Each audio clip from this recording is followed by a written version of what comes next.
ಊಟವೇ ಔಷಧವಾಗಿದೆ. ಹಿರಿಯರು 50ರಿಂದ 60ರ ನಂತರ ಮಾತ್ರೆಗಳನ್ನು ತೆಗೆದುಕೊಳ್ಳುವ ಬದಲು ನಿಮ್ಮ ಊಟವನ್ನು ಬದಲಿಸಿ. ಈ ವಸ್ತುಗಳನ್ನು ತಪ್ಪದೆ ತಿನ್ನಿ. ಸ್ನೇಹಿತರೆ, ನಿಮಗಿದು ಗೊತ್ತಾ? ಹೆಚ್ಚುತ್ತಿರುವ ವಯಸ್ಸಿನೊಂದಿಗೆ ದೇಹದ ಆರೈಕೆ ಮಾಡುವುದು ಕೇವಲ ಔಷಧಗಳಿಂದಲ್ಲ, ಆದರೆ ಅಡುಗೆ ಮನೆಯಲ್ಲಿ ಇರುವ ಕೆಲವು ಅದ್ಭುತ ವಸ್ತುಗಳಿಂದ ಮಾಡಬಹುದು. ಹೌದು, ಇಲ್ಲಿ ನಾವು ಅಂತಹ ವಸ್ತುಗಳ ಬಗ್ಗೆ ತಿಳಿಯೋಣ. ಅವುಗಳನ್ನು ಪ್ರತಿದಿನ ಸೇವಿಸುವುದರಿಂದ ನಿಮ್ಮ ಆರೋಗ್ಯಕ್ಕೆ ವರದಾನವಾಗಿ ಸಾಬೀತಾಗಬಹುದು. ಮಾತ್ರೆಗಳಿಗಿಂತಲೂ ವೇಗವಾಗಿ ಈ ಆಹಾರಗಳು ನಿಮಗೆ ಸಹಾಯ ಮಾಡುತ್ತವೆ. 60ರ ವಯಸ್ಸಾದಂತೆ ಹಿರಿಯರ ಜೀರ್ಣಕ್ರಿಯೆ ನಿಧಾನವಾಗುತ್ತದೆ. ಜೊತೆಗೆ ಸಣ್ಣ ಸಣ್ಣ ರೋಗಗಳು ಮತ್ತೆ ಮತ್ತೆ ತೊಂದರೆ ಮಾಡುತ್ತವೆ.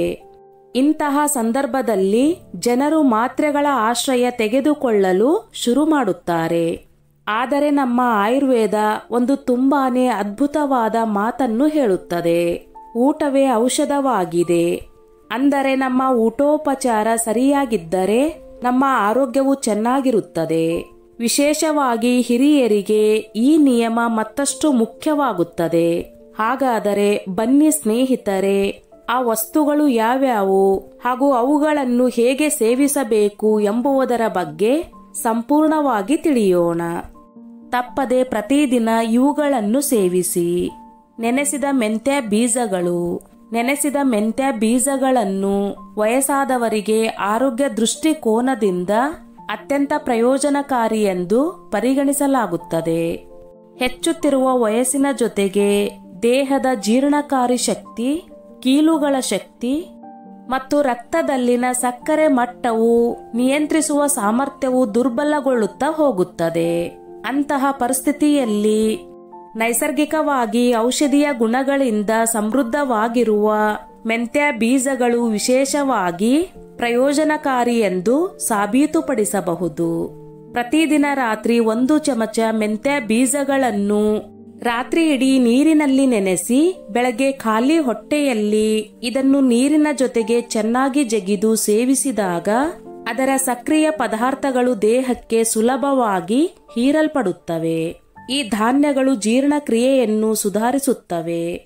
ವಯಸ್ಸಾದವರಲ್ಲಿ ಸಾಮಾನ್ಯವಾಗಿ ಕಂಡುಬರುವ ಅನಿಲ, ಮಲಬದ್ಧತೆ ಮತ್ತು ಅಜೀರ್ಣ ಮುಂತಾದ ಸಮಸ್ಯೆಗಳನ್ನು ತೆಗೆದುಹಾಕುತ್ತವೆ. ಹೆಚ್ಚುವರಿಯಾಗಿ ಮೆಂತ್ಯದಲ್ಲಿ ಇರುವ ಉರಿಯೂತದ ಗುಣಲಕ್ಷಣಗಳು ಕೀಲು ನೋವು ಮತ್ತು ಉರಿಯೂತದಲ್ಲಿ ಪರಿಹಾರವನ್ನು ನೀಡುತ್ತವೆ. ಇದು ಸಂಧಿವಾತದಂತಹ ಸಮಸ್ಯೆಗಳೊಂದಿಗೆ ಹೋರಾಡುವ ವಯಸ್ಸಾದವರಿಗೆ ಪರಿಹಾರವನ್ನು ನೀಡುತ್ತದೆ. ಮೆಂತ್ಯ ಕಾಳು ರಕ್ತದಲ್ಲಿನ ಸಕ್ಕರೆಯನ್ನು ನಿಯಂತ್ರಿಸಲು ಸಹ ಸಹಾಯ ಮಾಡುತ್ತದೆ. ಆದ್ದರಿಂದ ಇದು ಮಧುಮೇಹ ರೋಗಿಗಳಿಗೂ ಪ್ರಯೋಜನಕಾರಿಯಾಗಿದೆ. ಇದು ಹೇರಳವಾದ ಫೈಬರ್, ಕಬ್ಬಿಣ, ಮೆಗ್ನೀಸಿಯಂ ಮತ್ತು ಉತ್ಕರ್ಷಣ ನಿರೋಧಕಗಳನ್ನು ಹೊಂದಿರುತ್ತದೆ. ಇದು ವಯಸ್ಸಾದವರ ರೋಗ ನಿರೋಧಕ ಶಕ್ತಿಯನ್ನು ಹೆಚ್ಚಿಸುತ್ತದೆ ಮತ್ತು ಅವರನ್ನು ಒಳಗಿನಿಂದ ಆರೋಗ್ಯಕರವಾಗಿಸುತ್ತದೆ. ರಾಗಿ ಗಂಜಿ. ರಾಗಿ ಹಿರಿಯರಿಗೆ ಪೋಷಕಾಂಶಗಳ ಖಜಾನೆಯಂತೆ ಹೇಳಬಹುದು. ವಯಸ್ಸು ಹೆಚ್ಚಾದಂತೆ ಶರೀರಕ್ಕೆ ಇಂತಹ ಆಹಾರ ಪದಾರ್ಥಗಳ ಅಗತ್ಯವಿರುತ್ತದೆ. ಇವುಗಳಲ್ಲಿ ಪ್ರೋಟೀನ್, ಫೈಬರ್ ಮತ್ತು ಕ್ಯಾಲ್ಸಿಯಂ ತುಂಬಾನೇ ಹೇರಳವಾಗಿ ಕಂಡುಬರುತ್ತದೆ. ರಾಗಿ ಗಂಜಿಯನ್ನು ಬೇಸಿಗೆಯಲ್ಲಿ ಹಿರಿಯರು ಸೇವಿಸಿದಾಗ ಅವರಿಗೆ ತಣ್ಣನೆಯ ಅನುಭವ ನೀಡುವುದರ ಜೊತೆಗೆ ಅವರ ಸ್ನಾಯುಗಳನ್ನು ಸದೃಢವಾಗಿಡಲು ಸಹಾಯ ಮಾಡುತ್ತದೆ. ಮಧುಮೇಹ ಇದ್ದವರಿಗೆ ರಾಗಿ ಗಂಜಿ ತುಂಬಾನೇ ಲಾಭದಾಯಕವಾಗಿದೆ. ಏಕೆಂದರೆ ಇದು ರಕ್ತದಲ್ಲಿನ ಸಕ್ಕರೆಯನ್ನು ನಿಯಂತ್ರಣದಲ್ಲಿಡುತ್ತದೆ. ಪ್ರತಿದಿನ ಬೆಳಗ್ಗೆ ಖಾಲಿ ಹೊಟ್ಟೆಯಲ್ಲಿ 1 ಲೋಟ ತಪ್ಪದೆ ರಾಗಿ ಗಂಜಿಯನ್ನು ಕುಡಿಯಿರಿ. ನೆಲ್ಲಿಕಾಯಿ. ಆಯುರ್ವೇದದಲ್ಲಿ ನೆಲ್ಲಿಕಾಯಿಯನ್ನು ಒಂದು ರಸಾಯನ ಎಂದು ಹೇಳಲಾಗಿದೆ. ಅಂದರೆ ಇದು ದೀರ್ಘಕಾಲದವರೆಗೆ ಯೌವನ ಮತ್ತು ಆರೋಗ್ಯಕರವಾಗಿಡುವ ಪದಾರ್ಥವಾಗಿದೆ. ನೆಲ್ಲಿಕಾಯಿಯಲ್ಲಿ ವಿಟಮಿನ್ ಸಿ, ಆಂಟಿ ಆಕ್ಸಿಡೆಂಟ್ಸ್ ಮತ್ತು ಕಬ್ಬಿಣ ಹೇರಳವಾಗಿರುತ್ತದೆ. ಇದು ವಯಸ್ಸಾದವರಲ್ಲಿ ರೋಗ ನಿರೋಧಕ ಶಕ್ತಿಯನ್ನು ಹೆಚ್ಚಿಸುತ್ತದೆ, ಕಣ್ಣಿನ ದೃಷ್ಟಿಯನ್ನು ಸುಧಾರಿಸುತ್ತದೆ ಮತ್ತು ಜೀರ್ಣಕ್ರಿಯೆಯನ್ನು ಸುಧಾರಿಸುವುದಲ್ಲದೆ ಲಿವರ್ ಅನ್ನು ಶುದ್ಧೀಕರಿಸುತ್ತದೆ. ಹಾಗೆ ಕೂದಲ ಉದುರುವಿಕೆಯನ್ನು ಸಹ ಕಡಿಮೆ ಮಾಡುತ್ತದೆ. ಈ ನೆಲ್ಲಿಕಾಯಿಯನ್ನು ಜ್ಯೂಸ್ನ ರೂಪದಲ್ಲಿ, ಅಡಿಕೆ ರೂಪದಲ್ಲಿ ಅಥವಾ ನೆಲ್ಲಿಕಾಯಿ ಜಾಮ್ನ ರೂಪದಲ್ಲಿ ಸೇವಿಸಬಹುದು. ಅರಿಶಿಣ ನೀರು ವಯಸ್ಸಾದವರಿಗೆ ಹಲವು ವಿಧಗಳಲ್ಲಿ ಪ್ರಯೋಜನಕಾರಿಯಾಗಿದೆ. ಅರಿಶಿಣದಲ್ಲಿ ಮುಖ್ಯ ಸಕ್ರಿಯ ಘಟಕಾಂಶವೆಂದರೆ ಕರ್ಕ್ಯೂಮಿನ್. ಇದು ಶಕ್ತಿಯುತವಾದ ಉತ್ಕರ್ಷಣ ನಿರೋಧಕ ಮತ್ತು ಉರಿಯೂತದ ಗುಣಲಕ್ಷಣಗಳಿಂದ ಸಮೃದ್ಧವಾಗಿದೆ. ಕೀಲು ನೋವು, ಸಂಧಿವಾತ ಮತ್ತು ಇತರ ಉರಿಯೂತಕ್ಕೆ ಸಂಬಂಧಿಸಿದ ಸಮಸ್ಯೆಗಳು ವೃದ್ಧಾಪ್ಯದಲ್ಲಿ ಸಾಮಾನ್ಯವಾಗಿದೆ. ಇದನ್ನು ಅರಿಶಿನ ನೀರಿನಿಂದ ಸ್ವಲ್ಪ ಮಟ್ಟಿಗೆ ಕಡಿಮೆ ಮಾಡಬಹುದು. ಖಾಲಿ ಹೊಟ್ಟೆಯಲ್ಲಿ ಪ್ರತಿದಿನ ಉಗುರು ಬೆಚ್ಚಗಿನ ನೀರಿನಲ್ಲಿ ಸ್ವಲ್ಪ ಅರಿಶಿನ ಹಾಗೂ 1 ಚಮಚ ಜೇನುತುಪ್ಪ ಸೇರಿಸಿ ಕುಡಿಯುವುದರಿಂದ ಜೀರ್ಣಕಾರಿ ವ್ಯವಸ್ಥೆಯನ್ನು ಬಲಪಡಿಸಲು ಇದು ಸಹಾಯಕವಾಗಿದೆ. ಇದು ವಯಸ್ಸಾದ ಜನರ ಜೀರ್ಣಕಾರಿ ಸಮಸ್ಯೆಗಳನ್ನು ಕಡಿಮೆ ಮಾಡುತ್ತದೆ. ಹೆಚ್ಚುವರಿಯಾಗಿ ಅರಿಶಿಣವು ಮೆದುಳಿನ ಕ್ರಿಯಾತ್ಮಕತೆಯನ್ನು ಕಾಪಾಡುವ ಗುಣಲಕ್ಷಣಗಳನ್ನು ಸಹ ಹೊಂದಿದೆ. ಇದು ವಯಸ್ಸಾದ ಸ್ಮರಣೆಯೊಂದಿಗೆ ನಿಧಾನವಾಗಬಹುದು. ಅಗಸೆ ಬೀಜಗಳು. ವಯಸ್ಸಾದವರು ಅಗಸೆ ಬೀಜಗಳನ್ನು ಸರಿಯಾಗಿ ಸೇವಿಸುವುದು ಬಹಳ ಮುಖ್ಯ. ಇದರಿಂದ ಅವರು ಸಂಪೂರ್ಣ ಪ್ರಯೋಜನವನ್ನು ಪಡೆಯಬಹುದು. ಅಗಸೆ ಬೀಜಗಳನ್ನು ನೇರವಾಗಿ ತಿನ್ನುವುದನ್ನು ಜೀರ್ಣಿಸಿಕೊಳ್ಳಲು ಆಗುವುದಿಲ್ಲ. ಹಾಗಾಗಿ ಅವುಗಳನ್ನು ಹುರಿದು ಪುಡಿ ಮಾಡಿಟ್ಟುಕೊಳ್ಳಬೇಕು. ಪ್ರತಿದಿನ 1 ಟೀ ಸ್ಪೂನ್ ಅಗಸೆ ಬೀಜಗಳ ಪುಡಿಯನ್ನು 1 ಲೋಟ ಉಗುರು ಬೆಚ್ಚಗಿನ ನೀರು ಅಥವಾ ಹಾಲಿನಲ್ಲಿ ಹಾಕಿ ಕುಡಿಯಬೇಕು. ಅಥವಾ ಮೊಸರಿನಲ್ಲಿ ಈ ಪುಡಿಯನ್ನು ಪ್ರತಿದಿನ ತೆಗೆದುಕೊಳ್ಳಬಹುದು. ಗಂಜಿ, ಸಲಾಡ್, ಸೂಪ್ ಅಥವಾ ಬ್ರೆಡ್ ಮೇಲೆ ಅಗಸೆ ಬೀಜಗಳನ್ನು ಸೇರಿಸುವ ಮೂಲಕ ಇದನ್ನು ಬಳಸಬಹುದು. ಅಗಸೆ ಬೀಜಗಳಲ್ಲಿ ಫೈಬರ್ ಅಧಿಕವಾಗಿರುತ್ತವೆ. ಆದ್ದರಿಂದ ಸಾಕಷ್ಟು ಪ್ರಮಾಣದ ನೀರನ್ನು ಕುಡಿಯುವುದು ಅವಶ್ಯಕ. ಇದು ಜೀರ್ಣಕ್ರಿಯೆಯನ್ನು ಸರಿಯಾಗಿ ಇಡುತ್ತದೆ ಮತ್ತು ಮಲಬದ್ಧತೆಯಂತಹ ಸಮಸ್ಯೆಗಳನ್ನು ನಿವಾರಿಸುತ್ತದೆ. ತುಪ್ಪವನ್ನು ಸಮತೋಲಿತ ಪ್ರಮಾಣದಲ್ಲಿ ಸೇವಿಸುವುದು ವಯಸ್ಸಾದವರಿಗೆ ಅವರ ಆರೋಗ್ಯಕ್ಕೆ ಪ್ರಯೋಜನಕಾರಿಯಾಗಿದೆ. ದೇಸಿ ತುಪ್ಪವು ಕೊಬ್ಬಿನ ಕರಗಬಲ್ಲ ಪೋಷಕಾಂಶಗಳಾದ ವಿಟಮಿನ್ ಎ, ಡಿ, ಇ ಮತ್ತು ಕೆ ಅನ್ನು ಹೊಂದಿರುತ್ತದೆ. ಇದು ಮೂಳೆಯ ಶಕ್ತಿ, ದೃಷ್ಟಿ ಮತ್ತು ಚರ್ಮಕ್ಕೆ ಪ್ರಯೋಜನಕಾರಿಯಾಗಿದೆ. ವೃದ್ಧಾಪ್ಯದಲ್ಲಿ ಜೀರ್ಣಕಾರಿ ಸಾಮರ್ಥ್ಯವು ದುರ್ಬಲಗೊಂಡಾಗ ಆಹಾರದಲ್ಲಿ 1 ಟೀ ಸ್ಪೂನ್ ತುಪ್ಪ ತಿನ್ನುವುದು ಜೀರ್ಣಕಾರಿ ವ್ಯವಸ್ಥೆಗೆ ಬೆಂಬಲವನ್ನು ನೀಡುತ್ತದೆ ಮತ್ತು ಮಲಬದ್ಧತೆಯ ಸಮಸ್ಯೆಯನ್ನು ನಿವಾರಿಸುತ್ತದೆ. ರೊಟ್ಟಿ, ಚಪಾತಿ ಅಥವಾ ಬೇಳೆ ಸಾರಿನಲ್ಲಿ 1 ಟೀ ಚಮಚ ತುಪ್ಪ ಹಾಕುವುದು ಅಥವಾ ಬೆಳಗ್ಗೆ ಖಾಲಿ ಹೊಟ್ಟೆಯಲ್ಲಿ ಉಗುರು ಬೆಚ್ಚಗಿನ ನೀರಿನಲ್ಲಿ 1 ಚಮಚ ತುಪ್ಪವನ್ನು ತೆಗೆದುಕೊಳ್ಳುವುದು ಪ್ರಯೋಜನಕಾರಿಯಾಗಿದೆ. ತುಪ್ಪದಲ್ಲಿ ಕಂಡುಬರುವ ಆರೋಗ್ಯಕರ ಕೊಬ್ಬುಗಳು ಮೆದುಳಿನ ಕಾರ್ಯವನ್ನು ಹೆಚ್ಚಿಸಲು ಮತ್ತು ದೇಹಕ್ಕೆ ಶಕ್ತಿಯನ್ನು ನೀಡಲು ಸಹಾಯ ಮಾಡುತ್ತದೆ. ಇದು ವೃದ್ಧರು ಹೆಚ್ಚು ಸಕ್ರಿಯ ಮತ್ತು ಶಕ್ತಿಯುತವೆಂದು ಭಾವಿಸುತ್ತಾರೆ. ಹೇಗಾದರೂ ತುಪ್ಪವನ್ನು ಸೀಮಿತ ಪ್ರಮಾಣದಲ್ಲಿ ಸೇವಿಸಬೇಕು. ವಿಶೇಷವಾಗಿ ಯಾರಾದರೂ ಹೃದ್ರೋಗ, ಹೆಚ್ಚಿನ ಕೊಲೆಸ್ಟ್ರಾಲ್ ಅಥವಾ ಬೊಜ್ಜು ಇದ್ದರೆ.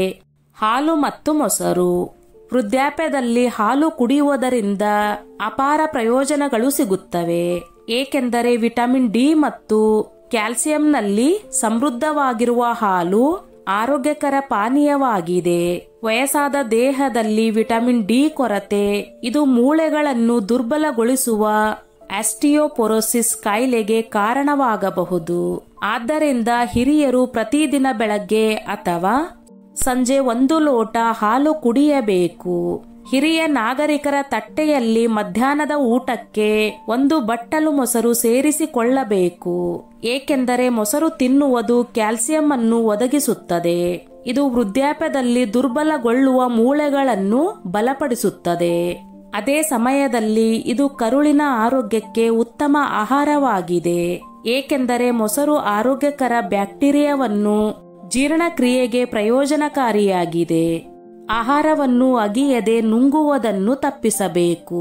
ನೀವು ಎಷ್ಟರ ಮಟ್ಟಿಗೆ ಆಹಾರವನ್ನು ಅಗಿಯಬೇಕು ಅಥವಾ ಜಗಿಯಬೇಕು ಎಂದರೆ ಅದು ನಿಮ್ಮ ಹೊಟ್ಟೆ ಒಳಗೆ ದ್ರವ ರೂಪದಲ್ಲಿ ಹೋಗುವಂತಾಗಬೇಕು. ನೀರು ಸೇರಿದಂತೆ ಯಾವುದೇ ರೀತಿಯ ಆರೋಗ್ಯಕರ ಪಾನೀಯವನ್ನು ನೀವು ನುಂಗುವುದಕ್ಕೂ ಮುನ್ನ ಅದು ಕೆಲ ಕಾಲ ಬಾಯಿಯೊಳಗಿದ್ದು ಸಲೈವಾ ಜೊತೆ ಮಿಶ್ರಣವಾಗಬೇಕು. ಕೆಲವರು ಹೊಟ್ಟೆ ಒಳಗೆ ಹಲ್ಲುಗಳು ಇವೆಯೇನೋ ಎಂಬಂತೆ ಗಬಗಬನೆ ಮುಕ್ಕುತ್ತಾರೆ. ಪಚನ ಕ್ರಿಯೆಯ ಮೊದಲ ಹಂತ ಆರಂಭವಾಗುವುದು ಬಾಯಿಯಲ್ಲೇ ಎಂಬುದನ್ನು ಮರೆಯಬಾರದು. ಹಸಿರು ಎಲೆ ತರಕಾರಿಗಳು. ವೈದ್ಯರು ಹೇಳುವ ಹಾಗೆ ವಯಸ್ಸಾದ ಬಳಿಕ ತಮ್ಮ ಆಹಾರ ಪದ್ಧತಿಯಲ್ಲಿ ಹಸಿರು ಎಲೆ ತರಕಾರಿಗಳನ್ನು ಹೆಚ್ಚಾಗಿ ಬಳಸಬೇಕು ಎಂದು ಸಲಹೆ ನೀಡುತ್ತಾರೆ. ಯಾಕೆಂದರೆ ಇವುಗಳಲ್ಲಿ ಸಿಗುವ ವಿಟಮಿನ್ಗಳು, ವಿವಿಧ ಬಗೆಯ ಖನಿಜಾಂಶಗಳು ಹಿರಿಯರ ಮಾನಸಿಕ ಆರೋಗ್ಯ ಮತ್ತು ಅರಿವಿನ ಸಾಮರ್ಥ್ಯವನ್ನು ಹೆಚ್ಚು ಮಾಡುತ್ತದೆಯಂತೆ. ದಿನಕ್ಕೆ ಒಮ್ಮೆ ಕಾಫಿ ಕುಡಿಯಬೇಕು. ವಯಸ್ಸಾದವರು ತಮ್ಮ ಇಡೀ ವಯಸ್ಸಿನಲ್ಲಿ ದಿನಕ್ಕೆ 1 ಬಾರಿಯಾದರೂ ಕಾಫಿ ಕುಡಿಯುವ ಅಭ್ಯಾಸ ಮಾಡಿಕೊಂಡರೆ ಹೃದಯದ ಸಮಸ್ಯೆ, ನೆನಪಿನ ಶಕ್ತಿ ಕಡಿಮೆಯಾಗುವ ಸಮಸ್ಯೆಗಳು ಎಲ್ಲ ದೂರವಾಗುತ್ತದೆ. ಕ್ಯಾಲ್ಸಿಯಂ ಭರಿತ ಆಹಾರಗಳನ್ನು ಸೇವನೆ ಮಾಡಬೇಕು. ಇಡೀ ವಯಸ್ಸಿನಲ್ಲಿ ಹೆಚ್ಚಾಗಿ ಮೂಳೆಗಳಿಗೆ ಸಂಬಂಧಿಸಿದ ಸಮಸ್ಯೆಗಳು ಹೆಚ್ಚಾಗಿ ಕಾಣಿಸಿಕೊಳ್ಳುವುದರಿಂದ ವಯಸ್ಸಾದ ಬಳಿಕ ಆದಷ್ಟು ಕ್ಯಾಲ್ಸಿಯಂ ಭರಿತ ಆಹಾರಗಳನ್ನು ಸೇವನೆ ಮಾಡಬೇಕು. ಉದಾಹರಣೆಗೆ ಹಾಲು ಹಾಗೂ ಹಾಲಿನ ಉತ್ಪನ್ನಗಳಾದ ಮೊಸರು, ಬೆಣ್ಣೆ, ಮಜ್ಜಿಗೆ ಇತ್ಯಾದಿ. ಸೇಬು ಕರುಳಿನ ಬ್ಯಾಕ್ಟೀರಿಯಾವನ್ನು ಉತ್ತೇಜಿಸುವ ಮತ್ತು ಮಲಬದ್ಧತೆಯನ್ನು ತಡೆಯುವ ಕರಗುವ ನಾರು ಪೆಕ್ವಿನ್ ಅನ್ನು ಹೊಂದಿರುತ್ತದೆ. ಬಾಳೆಹಣ್ಣು ಹೆಚ್ಚಿನ ನೀರಿನ ಅಂಶದಿಂದಾಗಿ ಇದು ಹೆಚ್ಚುವರಿ ದ್ರವಗಳನ್ನು ಹೊರಹಾಕಲು ಮತ್ತು ಉಬ್ಬುವುದು ಕಡಿಮೆ ಮಾಡಲು ಸಹಾಯ ಮಾಡುತ್ತದೆ. ಅನಾನಸ್ ಪ್ರೋಟೀನ್ಗಳನ್ನು ಒಡೆಯಲು ಮತ್ತು ಉಬ್ಬುವುದು ಕಡಿಮೆ ಮಾಡಲು ಸಹಾಯ ಮಾಡುವ ಕಿಣ್ವವಾದ ಬ್ರೋಮೋಲಿನ್ ಅನ್ನು ಹೊಂದಿರುತ್ತದೆ. ಆರೆಂಜ್ ಫೈಬರ್ ಮತ್ತು ನೀರಿನಲ್ಲಿ ಅಧಿಕವಾಗಿದ್ದು ಇದು ನೀರಿನ ಧಾರಣವನ್ನು ತಡೆಯಲು ಮತ್ತು ನಿಯಮಿತ ಕರುಳಿನ ಚಲನೆಯನ್ನು ಉತ್ತೇಜಿಸಲು ಸಹಾಯ ಮಾಡುತ್ತದೆ. ಬೆರೀಸ್ ಫೈಬರ್ ಮತ್ತು ಉತ್ಕರ್ಷಣ ನಿರೋಧಕಗಳಲ್ಲಿ ಅಧಿಕವಾಗಿದ್ದು ಇದು ಉರಿಯೂತವನ್ನು ಕಡಿಮೆ ಮಾಡಲು ಮತ್ತು ಕರುಳಿನ ಆರೋಗ್ಯವನ್ನು ಉತ್ತೇಜಿಸಲು ಸಹಾಯ ಮಾಡುತ್ತದೆ. ಸ್ಟ್ರಾಬೆರಿ ಕಡಿಮೆ ಕ್ಯಾಲೋರಿಗಳು ಮತ್ತು ನಾರಿನ ಉತ್ತಮ ಮೂಲ. ಇದು ಸಕ್ಕರೆಯ ಹಂಬಲವನ್ನು ನಿಗ್ರಹಿಸಲು ಮತ್ತು ನಿಯಮಿತತೆಯನ್ನು ಉತ್ತೇಜಿಸಲು ಸಹಾಯ ಮಾಡುತ್ತದೆ. ಬ್ಲೂಬೆರಿ ಫೈಬರ್ ಮತ್ತು ಉತ್ಕರ್ಷಣ ನಿರೋಧಕಗಳ ಮತ್ತೊಂದು ಉತ್ತಮ ಮೂಲ. ಇದು ಉರಿಯೂತವನ್ನು ಕಡಿಮೆ ಮಾಡಲು ಸಹಾಯ ಮಾಡುತ್ತದೆ. ಕಿವಿಹಣ್ಣು ಜೀರ್ಣಕಾರಿ ಕಿಣ್ವಗಳನ್ನು ಹೊಂದಿರುತ್ತದೆ ಮತ್ತು ಫೈಬರ್ನ ಉತ್ತಮ ಮೂಲವಾಗಿದೆ. ಇದು ಜೀರ್ಣಕ್ರಿಯೆಗೆ ಸಹಾಯ ಮಾಡುತ್ತದೆ ಮತ್ತು ಮಲಬದ್ಧತೆಯನ್ನು ತಡೆಯುತ್ತದೆ. ಪಪಾಯಿ ಪ್ರೋಟೀನ್ಗಳನ್ನು ಒಡೆಯಲು ಮತ್ತು ಜೀರ್ಣಕ್ರಿಯೆಗೆ ಸಹಾಯ ಮಾಡುವ ಕಿಣ್ವವಾದ ಪಪೈನ್ ಅನ್ನು ಹೊಂದಿರುತ್ತದೆ. ಸ್ನೇಹಿತರೆ, ಈ ನನ್ನ ಮಾಹಿತಿ ನಿಮಗೆ ಇಷ್ಟವಾಗಿದ್ದಲ್ಲಿ ದಯವಿಟ್ಟು ಶೇರ್ ಮಾಡಿ, ಲೈಕ್ ಮಾಡಿ ಮತ್ತು ಸಬ್ಸ್ಕ್ರೈಬ್ ಮಾಡಿ.